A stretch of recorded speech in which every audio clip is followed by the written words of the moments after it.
So Nashville really taught me a lot of things about myself. And there was a time where I had in my bank account about $14. I actually wrote with some of the biggest songwriters in the industry. One of the main things that I knew I wanted to come here and do was to be. Hey, this is Chaz, and welcome to my world from my living room. Today I want to share about where I'm from and how it shaped me to be where I am today. I want to share about my first steps in New York, my early career struggles, my first big break, and everything in between. So sit back, relax, and welcome to my world from my living room. Where do I begin? First of all, my name is Chaz Langley. And to get right into this, I wanted to share a little bit about myself in hopes to inspire some of you all of my particular journey and to see if there's anyone else out there that feels the same way and essentially have a conversation. Welcome to my living room. This is my living room here in Brooklyn, New York. And I'm super proud of my journey thus far. So my creative journey professionally started in Nashville, Tennessee. When I was in Nashville, I actually had an opportunity to be a singer-songwriter, amongst other things, as a lot of creatives can. I waited tables. I wrote songs. I actually wrote with some of the biggest songwriters in the industry. Pretty much honed my craft and kind of sat at the feet of some people that were really, really good. I feel like after my time in Nashville, I felt I was coming to a ceiling. I was modeling a little bit. I was singing. I was waiting tables, kind of like a training ground for the biggest city in the country, which is New York City. When I felt that I was ready to move to New York, I was kind of getting really, really complacent, and being a big fish in a small pond, I felt like Nashville was my oyster, and it was a place that I really felt like I was growing into my own. So I call that my training ground for adulthood. So Nashville really taught me a lot of things about myself, taught me about my social graces, how I was able to move and adapt in different scenarios, and it really, really helped me grow up fast. I originally moved there from Virginia Beach, Virginia, after a few other cities in between with some entertainment endeavors like cruise ships and theme parks and things of that nature. I've had an opportunity to travel at an early age, which was very, very cool. So fast forward, I'm ready to leave. I'm ready to leave Nashville. I guess for my age back then, it felt really good to have that level of success in various arenas. Once again, songwriting, waiting tables at some of the nicest restaurants in Nashville, and, making a lot of friends. But over time, as I've gotten to mature, I felt that those left-handed compliments of being the cool black guy in town kind of ran their course. And it was time for me to pivot and adjust to my next step in life. So after a stint on a cruise ship, I met a young lady that eventually, when I got done with my cruise ship commitment, I moved to New York. Now that's the short version, just so you know. She was of Eastern European descent, which meant she was actually in the Russian community in Brooklyn, New York, when I came to visit her one of the times before I actually made the indefinite move to New York. Now, when I went to visit her, she was working at a Russian restaurant, which was totally out of my realm of life and everything. And I was like, oh, what is this? I mean, we're talking tables that are just absolutely, opulence out of the wazoo. I mean, there's alcohol at every corner of the table. There's a big hog in the middle of the table, food and drink all night long. Everything that I always heard about, because you hear about the Russian mafia, you hear about this, you hear about that, and, how much money they spend and how crazy they are and all that. And I must say, it was true. So, given my entertainment background, my girlfriend at the time introduced me to the owner there. And they also had live singing as well. So on one of my visits, they said, hey, in the Russian accent, like, do you want to come and work for us for a job? I'm like, this is crazy. Ultimately, it ended up being something that was a conduit for me moving here, because I actually was able to land on my feet and have somewhat of a job when I first moved here. Although that sounded really easy right out the jump, it wasn't very easy. So my first few months of moving to New York, I lived with my cousin up in Washington Heights. Now, if you know Washington Heights and if you know New York, that's the Upper West Side of New York. Now, mind you, this new job is South Brooklyn. So by train, it takes about an hour and a half, almost 2 hours every night And we're talking late nights because the Russians party till like 2 a.m. So I didn't get home at times till like 5 a.m. at times. Now, I was only working on the weekends, thankfully. And during the course of the week, I'd be hustling and trying to find another way to make ends meet. But hey, that's the New York hustle. You just kind of do what you got to do until you can really open up the playbook of your life and really actively pursue what you're here for. So while I'm working in the Russian restaurants, I'm also during the course of the week actively working on my resume and auditioning to try to get an agent. And one of the main things that I knew I wanted to come here and do was to be a first call, kind of first tier vocalist for hire, meaning sing background vocals for various artists, also be able to sing on jingles and commercials, which I felt was really, really something I could really be a chameleon with and really stretch myself creatively and kind of not be bored. My thing was always to not do anything so long that I get tired of it. And singing has always been a passion of mine. I went to school for it.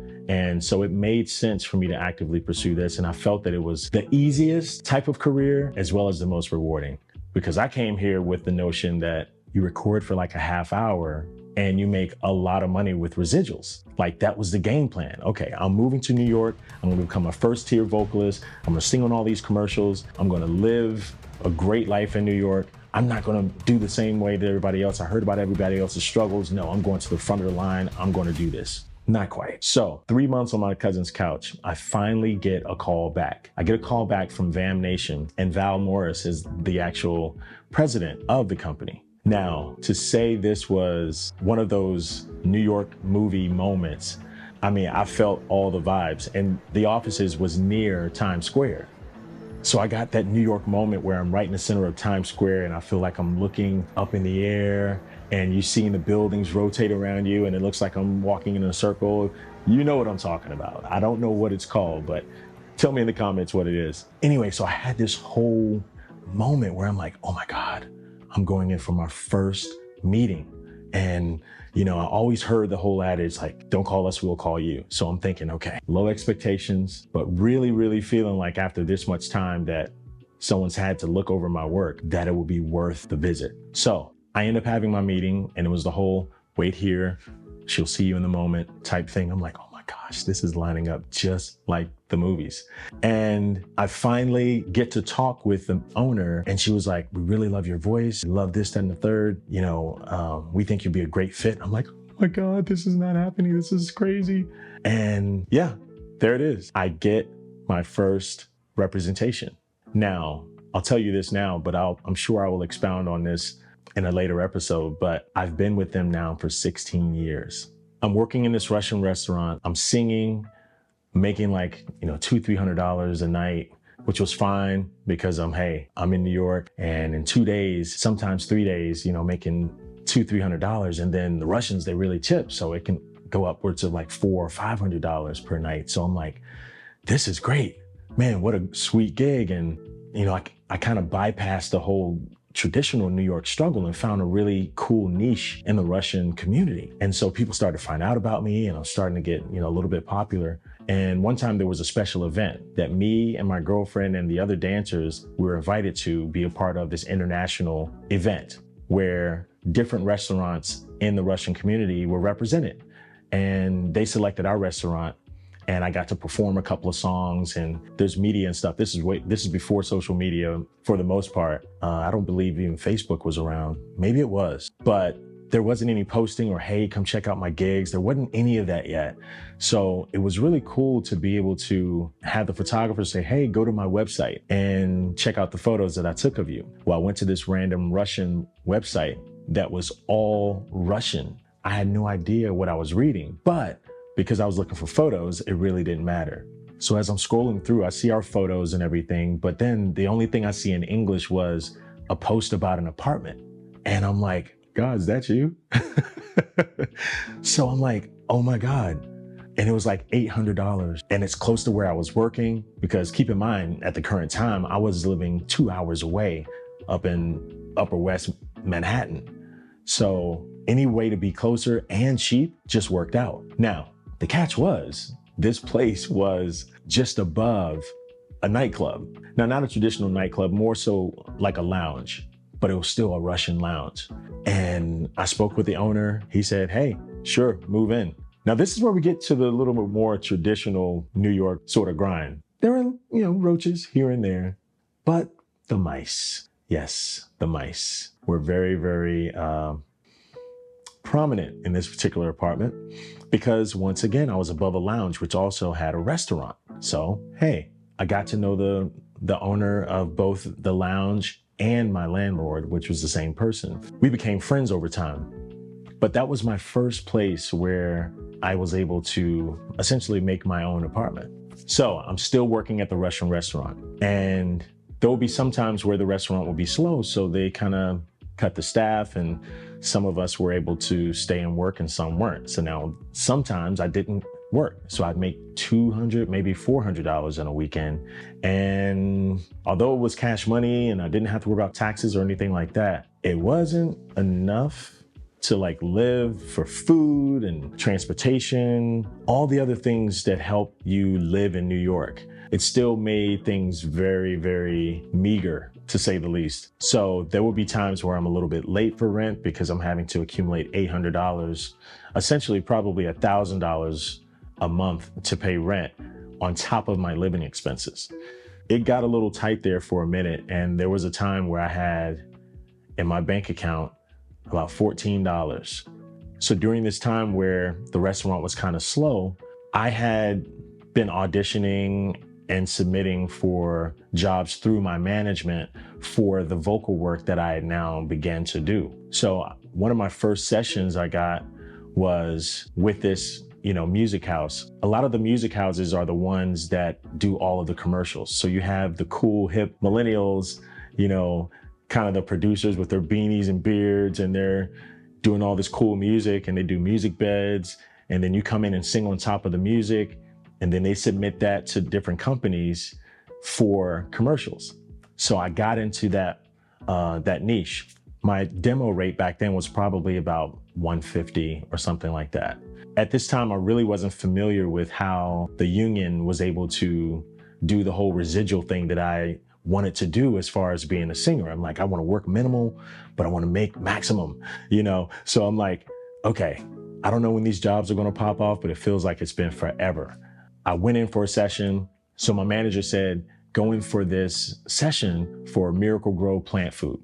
I'll never forget it. And so I do the session, I meet the producers, they're all cool. Hey, nice to meet you. We've never worked with you before. Cool, blah, blah, blah, blah, blah. Nice to meet you too.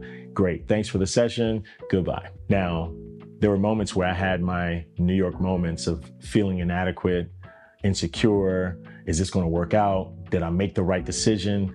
All those things crept in my mind. And I believe I had a moment where I just kind of let that all build and kind of really permeate in my soul just so I can really feel it. And I called my mom.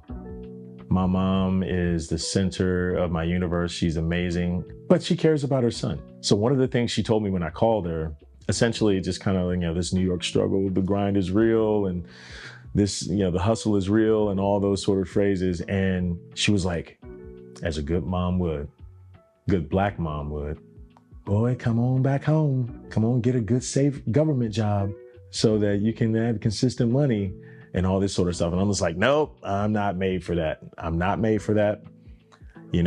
That's fine. I mean, she said it in love. She wasn't saying that I was irresponsible and all this sort of stuff. She just really was like, she cared, how I felt. But her answer and her elixir was to come and get a safe job. I'm sure a lot of you guys could relate to that.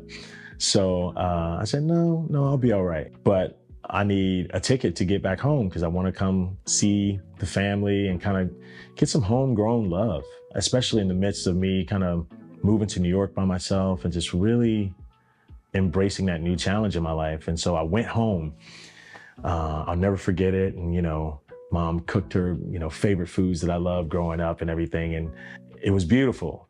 There was a moment where I felt like, breaking down, but I didn't. I wanted to show her I was strong just so she wouldn't worry too much. But I got to admit, I'm going home empty-handed because my family is not affluent at all. So it wasn't a matter of like, oh, they're going to give me some money to hold me over.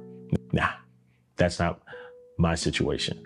So I came back home knowing that I was coming back to the grind and the struggle and and all that sort of stuff, and not really having very high hopes. And the way that our mailing system was with the building, because the building and my apartment was attached. So there was one door that all the mail slid into. But when the mail slid in, it just fell on the floor, right? So I go, I get home and I'm literally walking through mail, through my feet, shuffling. And I, by chance, looking through, rummaging through to see if anything was for me. A card of well wishes or something about my move to New York, or not sure what to look for. But I look through and I see this thing. I see this piece of mail. It has my name on it. And I'm like, getting bills and stuff already. And I'm kind of not really having high expectations. So I have to walk up my stairs to get to my apartment. And I go, and I just kind of open it up. And it was like paid to the order of. And I'm like, now keep in mind, no, I didn't know that the session that I did had gone final, which means be the final selected session to make the actual commercial and to be on TV. So I look at this and I see the first installment, the first payment of over $6,000. I cried like a baby. I looked at that, tears. I wanted to make sure the tears didn't wash off all the money, off the ink, off the check. But I was so excited because it was my first New York moment of success. And I will never forget that. And I called my mom. I said, Mom, I came home and I got this mail and I got my first money for a commercial I did. And then I looked at TV and I was looking all over the place. And at this time, I really wasn't like Googling or really thinking about social media or anything, or posting or anything like that. That wasn't in my lexicon back in that time frame. And I didn't have any friends because I was new to New York. But man, I'll never forget it. And I'll never forget the first thing I bought. Some people ask, Chaz, what was the first thing you bought? I bought studio equipment, because one of the things that I felt like being in a competitive city full of amazingly talented singers and performers, I'm not going to be the best of any of them, but my best ability was my availability. And I knew that buying a studio would be the ticket to the freedom that I wanted as far as being accessible for those opportunities, especially after getting my first taste. So I said, hella high water. This was back in 2007. And I'm like, yo, hella high water. I want you to be able to call me because you can depend on me to do a great job and also to be available. If you have any stories that you'd like to share of some success stories of a move or transition or pivot, whether it be recently or years ago, that helped shape the trajectory of where you are in your life, let me know. And I would love to respond back and continue the conversation on this particular podcast. So when I look back on all this, I really credit my time in Nashville. That really was the training ground for me being prepared to not have a plan B, and that my efforts, my energy, my tenacity, my talent, and my time was better served in New York. And it's paid off so much so far. And it's just that belief that I have that has always been instilled in me from my mom that I was meant for something bigger. And so this is the first step in the process of this podcast. I hope that you've enjoyed this for this first time to present to you a portion of my life. It's been my sincere pleasure to share with you a little bit about myself, just to open this podcast up a little bit so you have a little bit of a backstory as to who I am and where I'm going. So until the next time, follow me on all the social media platforms, and I'll see you next time. Oh, and one more thing. If you like this podcast, please feel free to share, like, and comment, as well as subscribe to this channel. I'm new to this medium, and I've kind of allowed some time to go by before I jumped in, but I'm here now. I'm building. So if you'd love to follow this journey, I would greatly appreciate it if you smash that subscribe and like button and let me know what you thought about it. And let's continue the conversation.